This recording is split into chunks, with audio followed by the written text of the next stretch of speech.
बारे में, लेकिन इलेक्ट्रिक फील्ड से पहले मैं कुछ छोटी मोटी चीजें आप लोगों से डिस्कस करता हूं जो कॉन्सेप्ट के लिए बहुत जरूरी है। अगर हम रूटीन में देखें, जब हम चीजों पर फोर्स लगते हुए देखते हैं, तो हम ये देखते हैं कि उन ऑब्जेक्ट्स में फोर्स लगाने के लिए एक कांटेक्ट होना बहुत जरूरी है। उनका एक दूसरे को टच करना जरूरी है, अदरवाइज वो फोर्स नहीं एक्सर्ट कर सकते। फॉर एग्जाम्पल, अगर मैं एक नेल को, एक कील को दीवार के अंदर पुश करना चाहता हूं तो डेफिनेटली मैं हैमर यूज करूंगा, लेकिन ये नेल जो है ये तब तक दीवार के अंदर नहीं जाएगा जब तक हैमर इसको फिजिकली आकर हिट ना करे, तब जाकर फोर्स एक्सर्ट होगी। इसका मतलब फोर्स को एक्सर्ट करने के लिए हैमर और उस नेल का यानी कि कील का एक फिजिकल कांटेक्ट होना जरूरी है। ऐसी फोर्सेस जिनमें जब तक बॉडीज आपस में फिजिकली कांटेक्ट में ना आए तब तक फोर्स ना लगे, या दूसरे अल्फाज में फोर्स लगने के लिए बॉडीज का फिजिकली कांटेक्ट में आना जरूरी है, ऐसी फोर्सेस को बोलते हैं कांटेक्ट फोर्सेस। डेली बेसिस पर जब हम देखते हैं ज्यादातर फोर्सेस हमें यही नजर आती हैं और हम यही समझते हैं कि शायद फोर्सेस बस कांटेक्ट फोर्सेस ही होती हैं।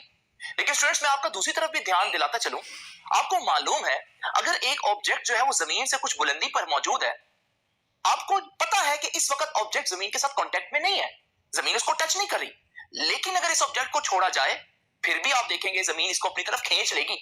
इसका मतलब ये अभी जमीन को टच नहीं कर रहा था, फिर भी जमीन इसको किसी तरह से अट्रैक्ट करने के काबिल है, जमीन की फोर्स उस तक पहुंच रही है, हालांकि जमीन उसके साथ कांटेक्ट में नहीं है।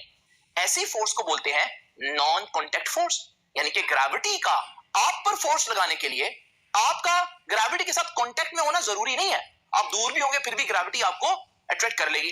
चांद और जमीन की एग्जांपल आपके सामने, अगर चांद जो है वो जमीन के गिर्द घूम रहा है, हालांकि चांद जमीन को टच नहीं कर रहा, लेकिन फिर भी इतनी दूर से भी जमीन चांद तक अपनी फोर्स यानी कि ग्रेविटेशनल फोर्स जो है वो पहुंचा रही है। और इसकी एग्जांपल अगर हम देखें तो बचपन में आप लोगों ने देखा होगा कि अगर हमारे पास दो मैग्नेट्स हो और आप एक मैग्नेट को दूसरे मैग्नेट के नॉर्थ के करीब लेकर आए, तो आप देखेंगे अभी मैग्नेट्स ने एक दूसरे को टच नहीं किया होता कि दूसरा मैग्नेट जो है वो फोर्स को पहले ही फील कर लेता है। यहां पर भी आपने देखा कि एक मैग्नेट ने दूसरे मैग्नेट पर फोर्स लगा ली, लेकिन कांटेक्ट तो नहीं हुआ, उन्होंने आपस में टच किए बगैर फोर्स ट्रांसफर किए। ये जो मैग्नेटिक फोर्स है बिल्कुल ग्रेविटेशनल फोर्स की तरह ये भी एक नॉन कांटेक्ट फोर्स है, ये भी एक ऐसी फोर्स है जिसके लिए कांटेक्ट होना जरूरी नहीं है। लेकिन ऐसी फोर्सेस को कैसे एक्सप्लेन किया जाए, ये बहुत अरसे तक एक प्रॉब्लम बनी रही कि जब चीजें एक दूसरे को टच ही नहीं कर रही, कांटेक्ट में ही नहीं है, तो फिर फोर्स कैसे एक्सर्ट हो रही है। तो इसका फिर आइडिया इन लोगों ने इस तरह से लगाया कि आप इमेजिन करें कि जमीन के गिर्द एक फील्ड होता है, एक जगह होती है जहां ग्रेविटी जो है वो मौजूद होती है। इस फील्ड के अंदर अगर आप मौजूद हैं, भले आप जमीन को टच करें या ना करें, आप जमीन के ग्रेविटेशनल फील्ड को जरूर टच कर रहे होंगे और जमीन आपको इसी वजह से अपनी तरफ अट्रैक्ट कर लेती है। आपको लगता है आपका जमीन के साथ कोई कनेक्शन नहीं है, लेकिन इनडायरेक्टली आपका कनेक्शन है, क्योंकि आप जमीन को भले टच नहीं कर रहे लेकिन आप जमीन के ग्रेविटेशनल फील्ड को टच कर रहे हैं। बिल्कुल इसी तरह से याद रखिएगा स्टूडेंट्स, जब हम कहते हैं एक मैग्नेट दूसरे मैग्नेट को दूर से ही फोर्स लगा रहा है, तो हम समझते हैं कि वो बिल्कुल एक दूसरे के साथ कांटेक्ट में नहीं है, बज़ाहिर लग भी ऐसा रहा है, लेकिन मैग्नेट्स के गिर्द भी एक इनविजिबल फील्ड होता है जिसको हम मैग्नेटिक फील्ड कहते हैं। और जब हमारे पास मैग्नेट्स एक दूसरे को फोर्स लगाते हैं तो वो फील्ड एक दूसरे के साथ कांटेक्ट में आते हैं। तो क्योंकि फील्ड हमें नजर नहीं आते इसलिए हम समझते हैं किसी किस्म का कोई कांटेक्ट नहीं है, लेकिन अगर आप उनके गिर्द एक फील्ड इमेजिन करें तो फिर आपको पता चलेगा कि फोर्स लगाने के लिए फील्ड्स एक दूसरे के साथ कांटेक्ट में आने चाहिए, ना कि बॉडीज। अब जरा देखिए, ये तो होगी पुरानी कुछ बातें। हम इस चीज को क्यों डिस्कस कर रहे हैं, क्योंकि हम प्रीवियस लेक्चर में कूलम्स फोर्स को पढ़ के आए। हम लोगों ने देखा कि एक पॉजिटिव चार्ज अगर एक दूसरे पॉजिटिव चार्ज के करीब लाया जाए तो वो भी दूर से ही एक दूसरे पर फोर्स एक्सर्ट कर देते हैं।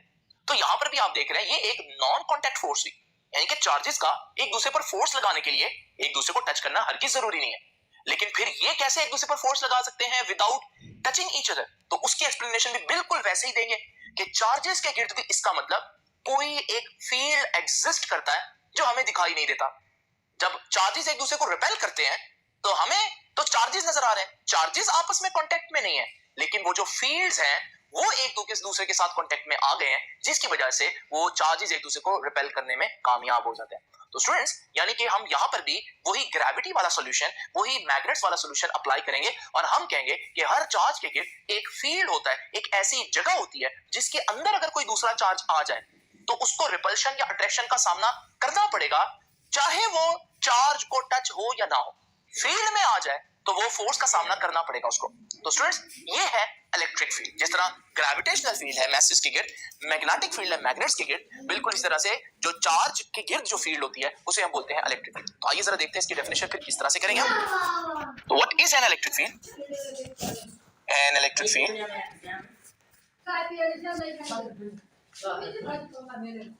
इज ए रीजन, रीजन कहते हैं इलाके को, और स्पेस, स्पेस भी कहते हैं जगह, अराउंड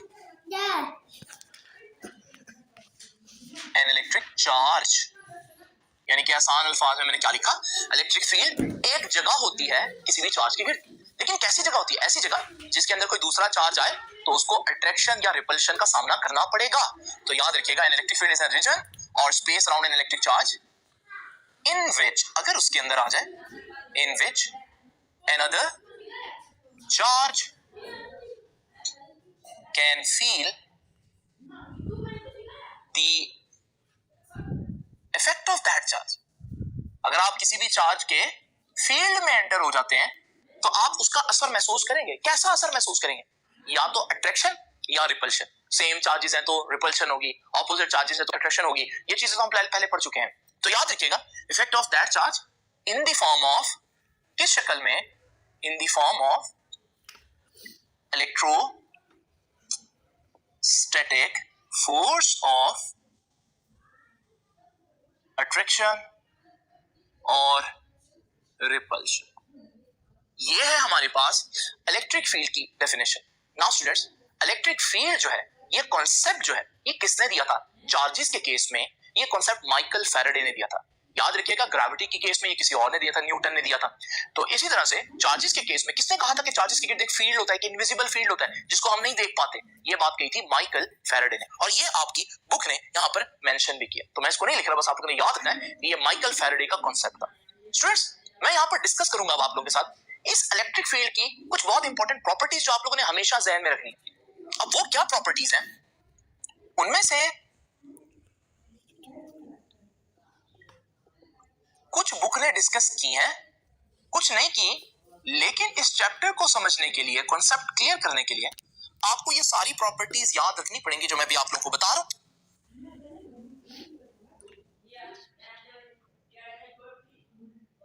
तो स्टूडेंट्स देखते हैं कि वो कौन सी प्रॉपर्टीज हैं। पहली प्रॉपर्टी डिस्कस करते हैं। देखिए माइकल फैराडे ने ये तो बता दिया कि जब भी कोई चार्ज होगा उसके गिर्द एक फील्ड होगा, मगर अगर आप उससे ये पूछें कि ये फील्ड क्यों होगा, एक चार्ज अपने गिर्द एक फील्ड क्यों क्रिएट करता है, इस बात की वजह माइकल फैराडे को नहीं मालूम थी। यानी कि एक फैक्ट हमें पता है, ये हमारी ऑब्जर्वेशन है कि किसी भी चार्ज के गिर्द एक फील्ड होता है, लेकिन वो क्यों होता है इसकी वजह हमें नहीं मालूम। ऐसी प्रॉपर्टी जिसका हमें पता तो है कि वो एग्जिस्ट करती है, लेकिन उसकी वजह ना पता हो कि क्यों एग्जिस्ट करती है, उसे हम बोलते हैं ये एक इंट्रिंसिक प्रॉपर्टी है। इंट्रिंसिक प्रॉपर्टी है कि बस आपने ये मान लिया है कि ये प्रॉपर्टी एग्जिस्ट करती है, लेकिन आपको वजह नहीं पता। बिल्कुल जैसे ग्रेविटेशनल फील्ड एक इंट्रिंसिक प्रॉपर्टी है, यानी हर मैस दूसरे मैस को अट्रैक्ट करेगा, न्यूटन ने बोला, लेकिन क्यों करेगा, इसकी क्या वजह है? बस ये कायनात में उनके बिहेवियर में अल्लाह ताला ने पहले ही लिख दिया था। बिल्कुल इसी तरह से कायनात के वजूद में आने से पहले अल्लाह ताला ने ये फैसला कर लिया था कि चार्जेस एक दूसरे को अट्रैक्ट या रिपेल करेंगे, तो उसकी वजह जो है वो हमें नहीं मालूम। बस ये फैक्ट हमें जरूर मालूम है कि चार्जेस के दरमियान में एक फोर्स जरूर एग्जिस्ट करती है, लेकिन क्यों करती है वी डोंट नो। तो ये इलेक्ट्रिक फील्ड क्यों है एक चार्ज के गिर्द, ये हमें मालूम नहीं है। तो याद रखिएगा स्टूडेंट्स इलेक्ट्रिक फील्ड कैसी प्रॉपर्टी है जी? Electric field is an intrinsic property. बहुत इंपॉर्टेंट वर्ड है इंट्रिंसिक प्रॉपर्टी, और ये आपकी बुक ने यहाँ पर मेंशन भी किया होगा। नाउ स्टूडेंट्स ये तो हो गया कि इलेक्ट्रिक फील्ड क्यों है, तो हमें नहीं मालूम इलेक्ट्रिक फील्ड क्यों है, हमने उसको इंट्रिंसिक प्रॉपर्टी कह दी कि हर चार्ज की बस अल्लाह ताला ने एक प्रॉपर्टी रख दी है इस कायनात में, उसका एक बिहेवियर है जिसमें उसने इलेक्ट्रिक फील्ड जनरेट करना है, हमें मालूम नहीं है कि वो क्यों जनरेट करता है। तो स्टूडेंट्स नेक्स्ट प्रॉपर्टी अब क्या है? नेक्स्ट प्रॉपर्टी स्टूडेंट्स ये है कि हमारे पास लाइक फील्ड, एक जैसे फील्ड आपस में इंटरेक्ट कर सकते हैं। इसका मतलब क्या है मैं भी आपको बताता हूं, पहले आप इस बात को लिख लें। लाइक फील्ड्स यानी एक जैसे field can interact with each other. मतलब कहने का यह है कि अगर आपके पास एक मैग्नेट हो, मैग्नेट का तो मैग्नेटिक फील्ड होता है, और उसके बिल्कुल पास एक स्टैटिक चार्ज हो, उसके गिर्द भी एक इलेक्ट्रिक फील्ड होता है। क्या ये दोनों एक दूसरे पे कोई फोर्स लगाएंगे? नहीं स्टूडेंट्स, वो मैग्नेटिक फील्ड है, ये इलेक्ट्रिक फील्ड है, क्योंकि ये अनलाइक फील्ड्स हैं, ये सेम फील्ड्स नहीं है, ये एक दूसरे के साथ कांटेक्ट या इंटरेक्ट नहीं कर सकते। तो फिर कौन आपस में कर सकता है? तो फिर मैग्नेट मैग्नेट के साथ इंटरेक्ट कर सकता है, चार्जेस के साथ, क्योंकि दोनों के दरमियान इलेक्ट्रिक फील्ड होगा, और इस तरह मैसेज के साथ अट्रैक्ट कर सकते हैं, क्योंकि दोनों के गिर्द ग्रेविटेशनल फील्ड होगा। तो ये बात आ गई, जो फील्ड है वो लाइक फील्ड आपस में इंटरेक्ट कर सकते हैं। पॉइंट नंबर 3, ये भी बहुत इंपॉर्टेंट पॉइंट है, याद रखिएगा, electric field is a 3D region और स्पेस। ये एक 3 डायमेंशनल कॉन्सेप्ट है स्टूडेंट, यानी कि चार्ज के गिर्द ये तीनों डायरेक्शंस में मौजूद होता है फील्ड। यानी कि अगर मेरे पास ये एक चार्ज है, मैं इसके गिर्द अक्सर आपको फील्ड इस तरह से बनाकर दिखाऊंगा, ये इसका फील्ड है, लेकिन इस फील्ड को अगर हम यहां पर देखें तो ये सर्कल नजर आ रहा है, लेकिन दर हकीकत स्टूडेंट्स अगर आप इसको 3 डायमेंशनली देखें तो आपको पता चलेगा ये तीनों एक्सिस में मौजूद है, यानी कि एक्स एक्सिस में भी है, वाई एक्सिस में भी और जेड एक्सिस में भी।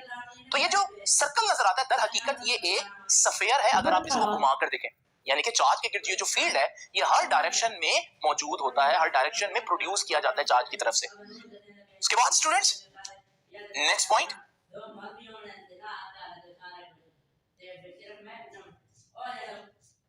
मैं बता दूं, लेकिन उससे पहले फिर बता दूं कि ये 3D जो है, किसी भी चीज जो 3D होती है उसको व्हाइट बोर्ड के ऊपर बनाया नहीं जा सकता, क्योंकि व्हाइट बोर्ड तो खुद एक 2D प्लेन है।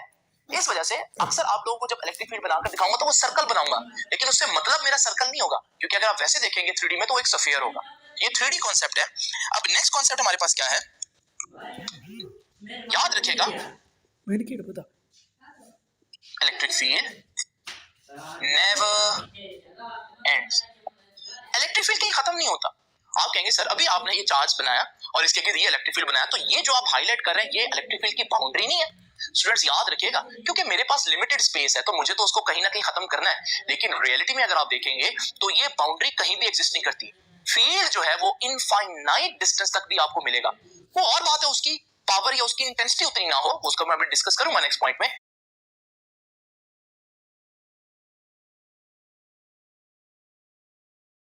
तक एग्जिस्ट करता है, यानी अगर कोई पूछे कि कहां फील्ड जीरो होगा, कहां फील्ड हो जाएगा, मतलब यह है कि ये फील्ड कहीं भी खत्म नहीं होगा। हो सकता है इतना कम हो जाए कि आपको फील ना हो, वो अलग बात है, लेकिन एग्जिस्ट जरूर करता है ये। तो याद रखिएगा इलेक्ट्रिक फील्ड नेवर एंड्स, इसकी कोई बाउंड्रीज नहीं होती। और लास्ट पॉइंट जो कि बहुत अहमियत का हामिल है और लेक्चर को मजीद आगे लेकर चलेंगे इसी पॉइंट से, वो पॉइंट क्या कहता है स्टूडेंट्स, वो पॉइंट ये कहता है स्टूडेंट्स कि इलेक्ट्रिक फील्ड जो है वो किसी चार्ज के गिर्द एग्जिस्ट करता है, चाहे उसके करीब कोई और चार्ज हो या ना हो। ये बड़ी सिंपल सी एक बेसिक सी असम्पशन है कि इलेक्ट्रिक फील्ड, हाँ डिटेक्ट कब होगा इलेक्ट्रिक फील्ड, उसके लिए तो कोई दूसरा चार्ज हमें लाना पड़ेगा, लेकिन इलेक्ट्रिक फील्ड तब मौजूद होगा जब एक चार्ज मौजूद हो, उसके इर्द गिर्द कोई और चार्ज उसके इफेक्ट को फील करने के लिए हो या ना हो, इससे हमें गर्ज नहीं है। चार्ज अगर मौजूद है तो उसका फील्ड भी मौजूद होगा। तो याद रखिएगा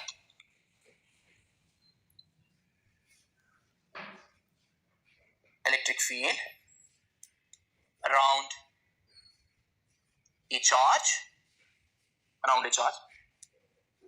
always present, चाहे whether other charges are present or not। याद रखिएगा एक अकेला चार्ज भी अगर मौजूद है तो उसके गिर्द फील्ड होगा, चाहे दूसरे चार्जेस हैं या नहीं।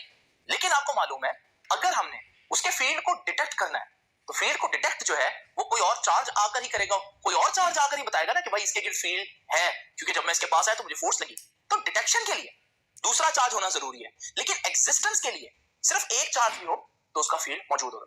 अब मैं आगे यही डिस्कस करूंगा ये जो इलेक्ट्रिक फील्ड है किसी भी चार्ज के लिए, इसको डिटेक्ट कैसे करना है, आइए जरा देखते हैं स्टूडेंट। लेकिन उससे पहले मैं आपको बता दूं ये वाली बात भी आपकी बुक ने यहाँ पर मेंशन की है क्लियर वर्ड्स में। तो आप लोग देख रहे हैं कि बुक में काफी चीजें बिखरी हुई नजर आ रही हैं जिनको मैं इकट्ठा करके एक टॉपिक की शक्ल आप लोगों के सामने दे रहा हूं। अब जरा देखते हैं कि इस फील्ड को डिटेक्ट कैसे करना है स्टूडेंट्स।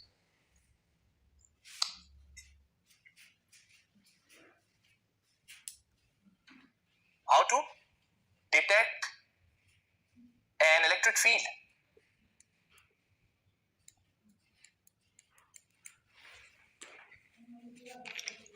अब याद रखिएगा, जैसे कि मैंने बताया कि इलेक्ट्रिक फील्ड तब तक डिटेक्ट नहीं होगा जब तक कि कोई और चार्ज आप उसके करीब लेकर ना जाएं। जब आप कोई और चार्ज लेकर जाएंगे तो उसकी मौजूदगी में या तो उसको अट्रैक्शन या रिपल्शन का सामना करना पड़ेगा, और इसी फोर्स की वजह से आप अंदाजा लगाएंगे कि भाई यहां कोई इलेक्ट्रिक फील्ड है। तो याद रखिएगा, presence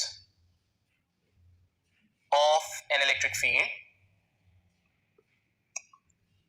can not be tested, नहीं टेस्ट की जा सकती until another charge, क्यों नॉट यहां कह रहा हूं, क्यों कह रहा हूं, क्योंकि ये टेस्ट चार्ज है। अब ये क्या होता है मैं भी थोड़ी देर में एक्सप्लेन करूंगा, फिलहाल आप इसको लिख लें। तो याद रखिएगा, with an until another charge q naught is placed near to that charge, वो जिसका फील्ड आपने फाइंड आउट करना है, उस चार्ज को मैं यहां पर क्यू कह रहा हूं, कैपिटल क्यू कह रहे, तो ताकि दोनों में थोड़ा फर्क रहे। तो ये देखिए, दो चार्जेस हैं। एक चार्ज वो चार्ज है जिसका फील्ड आपने डिटेक्ट करना है, और ये जो दूसरा चार्ज है ये वो चार्ज है जिसकी मदद से उसका फील्ड डिटेक्ट करना है, क्योंकि इसको करीब लेकर आएंगे, जब इस पर फोर्स लगेगी तो ये बताएगा कि भाई यहां कोई फील्ड है। नाउ स्टूडेंट्स याद रखिएगा, ये चार्ज जो है क्यू, सपोज करें मैं इसको ऐसे बना देता हूं, ये प्लस क्यू चार्ज है, और इस चार्ज के गिर्द एक फील्ड होगा जो कि मैं यहां पर ऐसे बना देता हूं। बिल्कुल इसी तरह से याद रखिएगा स्टूडेंट्स कि ये वो टेस्ट चार्ज है क्यू नॉट। जब मैं इसको इसके करीब लेकर आऊंगा, इसकी फील्ड के अंदर लेकर आऊंगा, तो इस पर एक फोर्स लगेगी, और याद रखिएगा जब मैं इसको यहां लेकर आऊंगा तो ये फोर्स उसको वापस जाने को कहेगी, यानी कि ये फोर्स रिपल्शन की फोर्स है। इस तरह से हमें पता चल जाएगा कि यहां कोई फील्ड है। लेकिन स्टूडेंट्स जरा तवज्जो कीजिएगा, ये इस पर जो फोर्स लगाएगा ना, या इनका आपस में जो इंटरेक्शन है, वो दो स्टेप्स में कंप्लीट होता है। वो जरा स्टेप्स नोट कर लीजिए। ये दो स्टेप्स क्या कहते हैं, याद रखिएगा। फर्स्ट स्टेप में क्या होगा, ये चार्ज फील्ड प्रोड्यूस करेगा, तो charge Q will produce an electric field around it। यानी कि आप इसको यूं समझें कि अगर यहां पर कुछ भी मौजूद नहीं है और अचानक से चार्ज आता है, चार्ज का वजूद आएगा जैसे ही, तो फौरन ही उसके गिर्द एक फील्ड बनना शुरू हो जाएगा, और फिर ये फील्ड जो है वो हमारे पास उस चार्ज के साथ इंटरेक्ट करके उस पर फोर्स लगाएगा।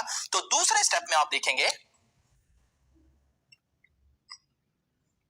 कि जो दूसरा चार्ज है, चार्ज Q नॉट, इसके छोटा सा ओ डालते हैं यहां पर, charge Q not will interact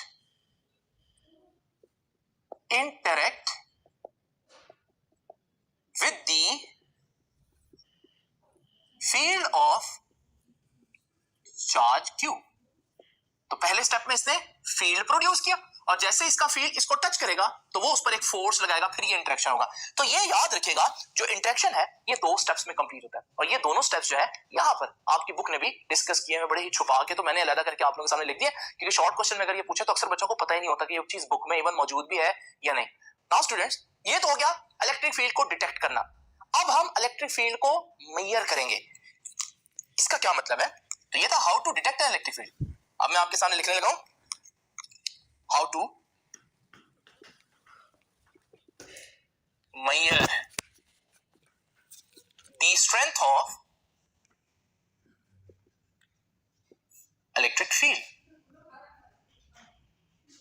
देखिए इससे मेरा मतलब है क्या, जरा तवज्जो कीजिएगा। देखिए स्टूडेंट्स, आप एक कमरे में मौजूद हैं, उस कमरे में एसी चल रहा है, पूरे कमरे में कूलिंग है, तो इसका मतलब ये जो इस एसी का कूलिंग वाला फील्ड है एक, ये तो पूरी कमरे में मौजूद है, लेकिन क्या पूरे कमरे में उस कूलिंग की जो इंटेंसिटी है क्या वो सेम है? हर जगह एक जैसी कूलिंग है? हर जगह कूलिंग का फील्ड तो मौजूद है, लेकिन क्या कूलिंग एक जैसी है? तो हम देखेंगे कि कूलिंग एक जैसी नहीं है, बल्कि एसी के करीब जो है वो कूलिंग ज्यादा होती है, और जैसे जैसे आप दूर जाते हैं एसी से दूर होने पर कूलिंग भी कम होती है। तो इसका मतलब जिस तरह से कमरे में कूलिंग यकसा नहीं होती, इसी तरह से जब किसी चार्ज के गिर्द फील्ड हो, फील्ड तो हर जगह है, लेकिन क्या उस फील्ड की स्ट्रेंथ इस पॉइंट पर और इस पॉइंट पर सेम होगी? ऐसा नहीं होगा। तो याद रखिएगा, अब हम यही मालूम करेंगे कि किसी पॉइंट के ऊपर फील्ड की स्ट्रेंथ कितनी होगी, और ये मालूम करने के लिए हमें एक टेस्ट चार्ज लेना पड़ेगा। अब जरा मेरी बात तवज्जो से देखिएगा, मैं क्या कह रहा हूं? मैं कह रहा हूं कि सपोज करें इस पॉइंट पर, पॉइंट ए कह देता हूं, इस पॉइंट पर मैं देखना चाहता हूं फील्ड कितना स्ट्रांग है। डेफिनेटली मैं एक टेस्ट चार्ज लूंगा और मैं उसको यहां लेकर आऊंगा। इसका टेस्ट चार्ज होना क्यों जरूरी है वो भी मैं आपको बता देता हूं, क्योंकि स्टूडेंट्स आपको मालूम है हर चार्ज का फील्ड होता है। अगर इसका फील्ड है तो इसका भी तो फील्ड होगा। जब इसका फील्ड होगा, जब मैं यहां पर लेकर आऊंगा पॉइंट ए पर, तो दोनों एक दूसरे पर फोर्स लगा रहे होंगे, तो मेरे पास जो इस पॉइंट पर इंटेंसिटी आएगी वो सिर्फ इस फील्ड की नहीं आएगी। मैयर मैं किसकी करना चाहता हूं? इसी फील्ड की, लेकिन इसका भी तो कंट्रीब्यूशन होगा ना। तो फिर मैं क्या चाहूंगा? मैं चाहूंगा अगर मैं पॉइंट ए पे खालिस्तान प्योर अगर सिर्फ इसी की फील्ड की इंटेंसिटी मालूम करना चाहता हूं, तो फिर इसकी फील्ड ना होने के बराबर हो। और वो कब ना होने के बराबर होगी? जब ये चार्ज बहुत छोटा होगा।